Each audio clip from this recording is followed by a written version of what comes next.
an Igbo man will throw Biafra under the bus and think it's making sense. My ego. You are not supposed to be surprised. You know why? Let me tell you, there is even one riffraff that used to come to Abuja. I think they arrested him now. He used to write his own placard. Come with come with his own guys. He's also by who posted them and other guys. There are many agents like that. You will never know. They will have their shops. You think they are only businessmen. These are government agents. I'm telling you. There was something you were saying 2 days or 3 days ago, if I'm not mistaken, that even if referendum come now, you will see the person quite all right. Yes. Will collect money from the Nigerian government and vote against Biafra. Absolutely. You will see. I'm very confident. You will see. Yes. So all these people, you cannot bring it, you cannot remove it. But what I'm saying is that we are in majority, we are bigger than them. We are asking for separation, we are bigger than them. They are minority, they are tiny. Even them that are taken. Look at some time ago in Borno State, the man that was shouting, "I'm not a Biafran, I'm one Nigerian." Did Boko Haram killed him? When he mentioned Shetima was asking him, he said, "It's one story." You know one thing, Baba. That guy's story, because I shared his story. I remember when that video first came out, it was way back in 2020. It was way back, all right? It was after the 2019 elections, okay? Then the video popped up. I was like, this guy, he was speaking also, it was a long video before he later showed. That story that the guy was later killed, his filling station was burned down by Boko Haram. He himself was slaughtered and killed. Is one story I always keep telling myself never to be true. Will you believe that? That is a story I heard, right? And I kept telling myself that I pray it remain a fake news. It must be a fake news. Till today, you won't believe this. Till today, I'm still waiting for, because you mentioned him, I'm still waiting for that man to just surface and say, "No, I didn't die. It's a lie." And it's been you don't know. You don't know Nigeria. You don't know Nigeria. If you share video now, Nigeria will say, it's an old video. It's an old video. It's fake. It's an old video. But it's the reality that is going on.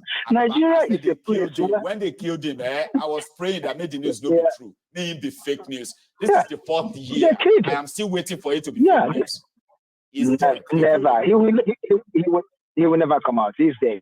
So now Nnamdi Kanu said, "Go and serve Nigeria and come back in shape." It is happening. If anybody is fighting for Nigeria, I even said in my own mind last time, there was a day we are discussing with some group of guys. I said, if I'm Nnamdi Kanu, if I come out, I abandon all the road. Because the people you are fighting for, they are not worth it. I'm telling you honestly, they don't want it. You are just wasting time. You are just wasting time. All this program this year, a program that is well educated and educative. Somebody will listen to it and say, "Don't mind him. He's sitting comfortable there in Glasgow and talking nonsense." And as if Mayogu is your problem. As if you abuse Mayogu, the cup of rice or cup of curry will change in the market. They've locked them for almost 3 years right now. It has not reduced the hardship in Nigeria has escalated. No, they don't care. What they are telling you is let him stay there. He was the one that came from from UK come and cause problem for us. Problem for all of us. Really? Yeah, for all of us. Yeah, somebody that is living comfortable. We are so much myopic in brain, and we are so much poor in mentality. That is why we are not moving forward. I will stop here. Austin. Thank you, sorry. Thank you for your good work. God bless you for all that you have been doing. I really appreciate so much. God bless you, Austin. Thank you. Take it easy as well. Right? Nice one, Baba. That's Austin there. And I think our lady Charm is not letting this pass without adding our name as well. How are you doing tonight or this afternoon, rather? Yes. Let me just call it it's evening. It's evening. Wow. You kind of get so carried away enough that every time I'm in the evening, I expect you all to be in the afternoon. When we are in the afternoon, automatically I wanted you all to be in the morning. But it doesn't work that way, does it? It's no, always it about the time doesn't. difference. And you're already in the evening, and we are almost near midnight too. How are you? Yes, you're almost into another day, isn't it? Into another day. You're right. I'm fine. I'm feeling a lot better. I wanted to say that your voice seems more clearer than it was yesterday or day before. So no, I think yes, it still sounds weird, but it's getting. I feel a lot better than I did. Like those previous times I called. I know.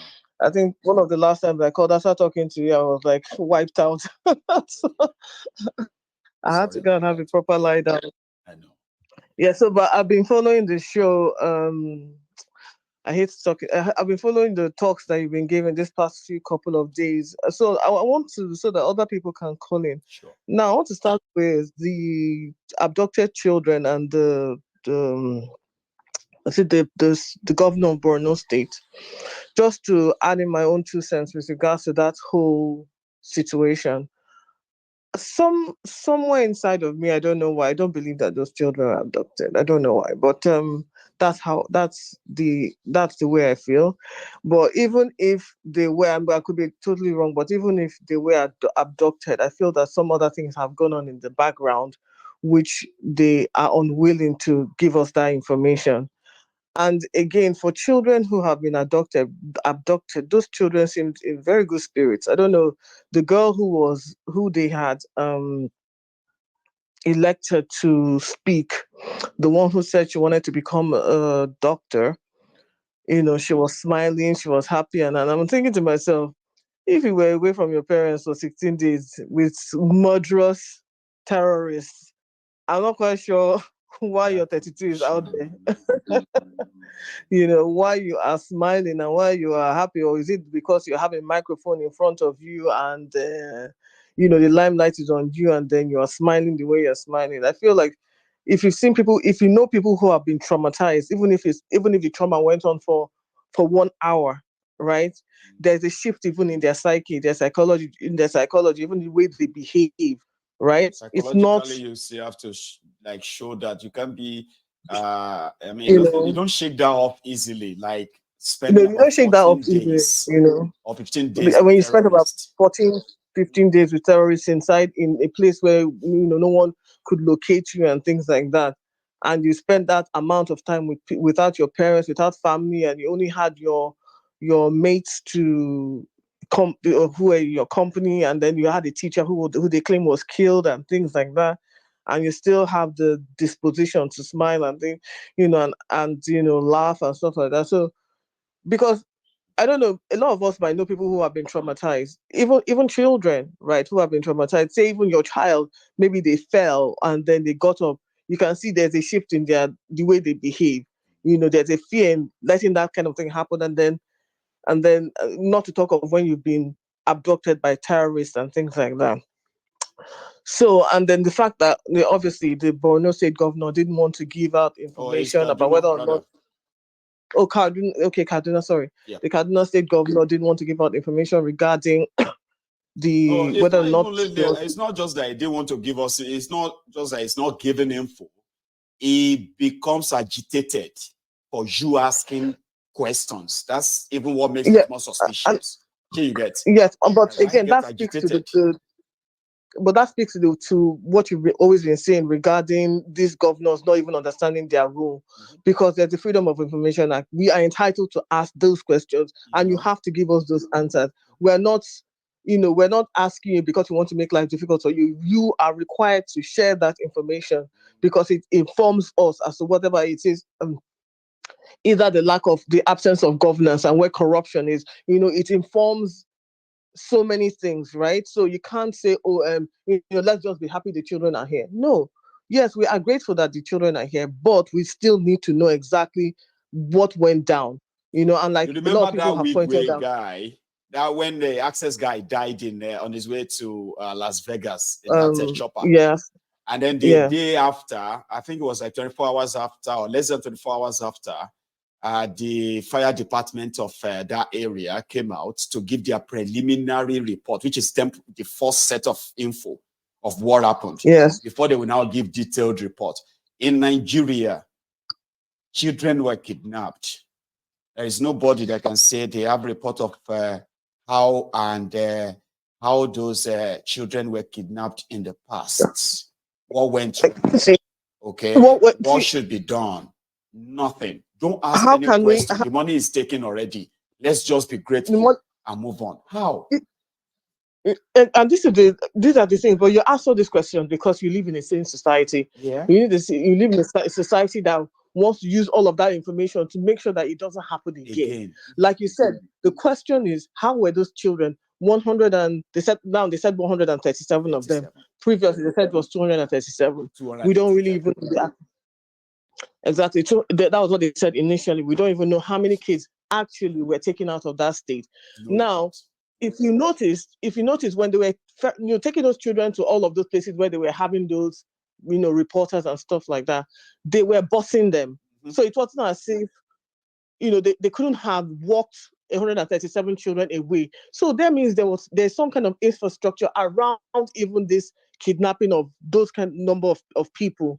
So are we saying that we cannot actually how to identify those kind of infrastructures, cars moving, buses moving, because you had to have taken all those children somehow, ferry them from where they were. To move the logistics, exactly. The logistics move 137 children because you're going to be walking them from one place or the other. Like, remember one of the times when we spoke about it, you said, even if it was okay, you saw one person that was tired and the person was on the road, and you said maybe two people that were tired on the road, they left them there. Okay, they are walking or something like that. But now you're not seeing anybody. So that means there's some logistics around the movement and the ferrying of all of those people from one place to the other. And you can't tell me that you are not able to identify that movement and neutralize it, because again, we're living in a country that doesn't want to do anything about it because they found that situation beneficial. And like you've always said, that the people who are doing these things are well known to the government, and they are letting it happen. They are playing politics with the life of children. And there's nothing anybody can tell to convince me otherwise. These children are caught in their political power play. And if a real investigation is conducted from that Sonny guy and the military, the soldiers that said they found the girls or they found the kids, right?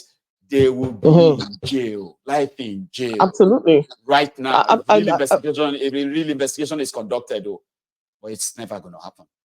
It's never going to happen. Now, like another thing, because yesterday's program, we were able to call in. Now, Benue State, there was no phone call. So you had I don't know if it's a Chinese lifting, what's it called?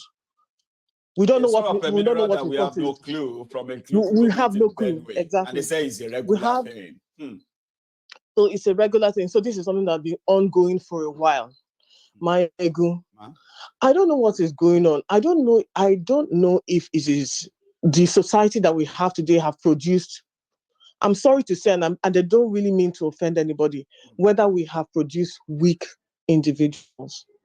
And the reason why I say this is because how can foreigners, come into your own land, till your own land, pack your own resources, pack it neatly and leave? No, use your own seaports to now move them.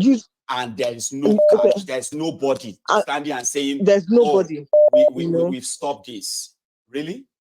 The people, the Benue people, chief people, Idoma, Igala, all of those people. I don't know. I think Igala is Igala. No, Igala is Benue State. Yeah, Berom, Jukum, and all that.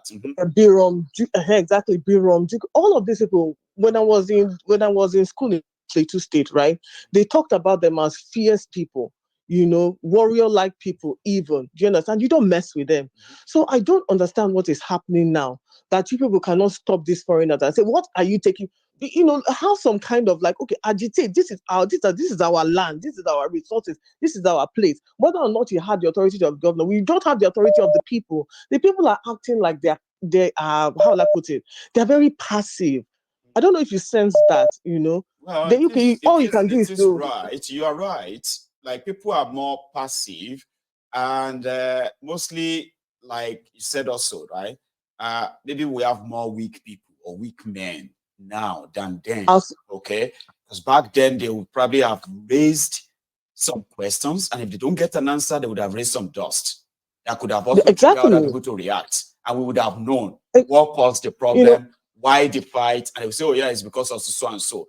But it's because of so and so. Okay, they would rather be blessed up, be bribed, and look away. No, aside from being bribed, okay, so you put it on your phone and then you say, "Oh, please speak to the government." Speak to which government? the people that are doing these things, part of your government, what you need to be doing is retaliating, because at the end of the day, just like you mentioned yesterday, none of these resources are coming back to you people in any way, in any form, not in form of infrastructure, not in form of education, not in form of hospitals, not in form of good schools, or nothing is coming to you people. They're taking away resources from you, they're leaving you naked. Yes. You know, they're leaving you without nothing, and you're not doing any. It's like we whip out our phones and we ask help from the government. This same government that is robbing you blind and making you naked, making you impoverished, they're not going to do anything. You have to. What I don't understand is that people, don't you know you have to fight for yourself? This is your land. It is not the Chinese people's land. Even if they become aggressive, you remind them that they are foreigners. If you know where China is and where Benue is, see the distance from Benue to China. These people are coming, leaving all of that, crossing the whole seas to come to your land, and they are just whipping out the phone to do what? Okay, that's that one. Then, with regards to what needs to be done, because we already have the three pillars of people dealing with us in Nigeria: the government, the executive, and the judiciary, right? I think that the only way to mitigate against people is if the diaspora, in my own opinion, I could be entirely wrong, but again, this is a temple of truth. I'm sure people will come back to me and tell me whatever they need to say. That's right. That the people in the diaspora should actually self-organize, right? Because I really, really am very the way Senegal handled themselves, right? Are we saying we can't handle ourselves in the same way? We know that the judiciary will fail. We know that the executive has already failed. We know the government is not going to do anything. But the people in diaspora, we need to organize ourselves. We need to be the fourth pillar in a way to try and correct whatever it is that is going on. I'm not sure how we can do it, but I feel like we can self-organize. We can do what the Senegalese did, but we are in the diaspora. Because if we're waiting for the government to resolve issues, we know that this government is not going to work. And I've been saying that people who are waiting for 2027, I think we are being foolish in waiting for 2027, because APC will only perfect whatever they did in 2023 and repeat it in 2027. And if we don't do anything about it, we'll all fold our arms, sit down on this forum and keep talking about it. But seeing the things that happen in Senegal, I feel like it's supposed to ginger people and say, we can't wait for 2027. We actually have to do whatever we need to do now. If it means getting these people out of government, we need to do it now. You can't, 2027 is too far. 2025 is too far. I feel whatever needs to happen this year. We need to chase the likes of Tinubu and all his allies out of the country. Look at, you have even people like countries like Senegal and the rest. Look at him talking to France and whatever. Whether or not he follows through, we don't know. But at least they're telling you that we want to own our resources. We want to do our own thing, right? So I feel like, if we're going to kind of move the needle in that direction, the diaspora has a very big, part to play. And we need to start self-organizing ourselves in a way that we can actually, kind of be a force to be reckoned with, whether or not our vote counts, but at least be a force to be reckoned with. Okay, so that's my pursue that and ensure that it is, it's something we possibly, whether, win or lose, it is something that is worth pushing than just to be. Yeah, and again, I say this, this whole self-organizing in order to dismantle the government is not so that we can create a new Nigeria, because even the diaspora can still push that whole initiative of breaking up the country, of regional governance. Do you understand? So it's not just going to be, let's try and we need to still wrestle this country from the clutches of the current government. Then after we've done that and we've actually have a government that we can listen to, then we now need to push for either the changing of the constitution and then the breakup of the country. That's the only way I feel like we can do it without a lot of bloodletting. People will die, don't get me wrong, at the end of the day, and I kind of made my peace with that, because to say that it's going to happen without sacrifice is, it's like burying your head in the sand. They're going to fight back. That's just the truth. They will fight back because they're not going to let go easily. No. So me saying that the diaspora should organize ourselves and try and find a way to also be a part of that movement that we want, that country or that region that we are looking forward to. We should go beyond, something again as well, right?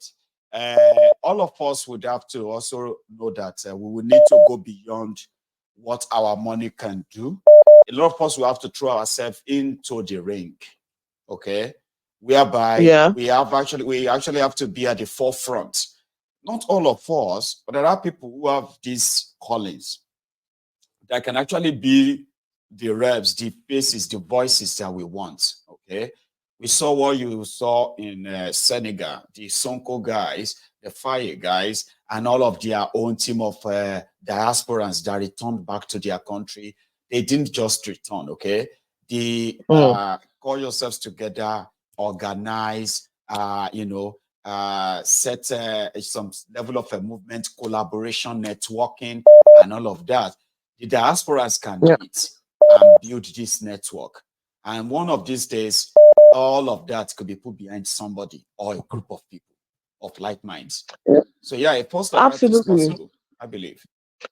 That's what I'm saying. That I feel like the diaspora has a huge part to play in the region that we're looking for, even if it means in the breakup of Nigeria. But I feel like everything has to be done in sequence. First of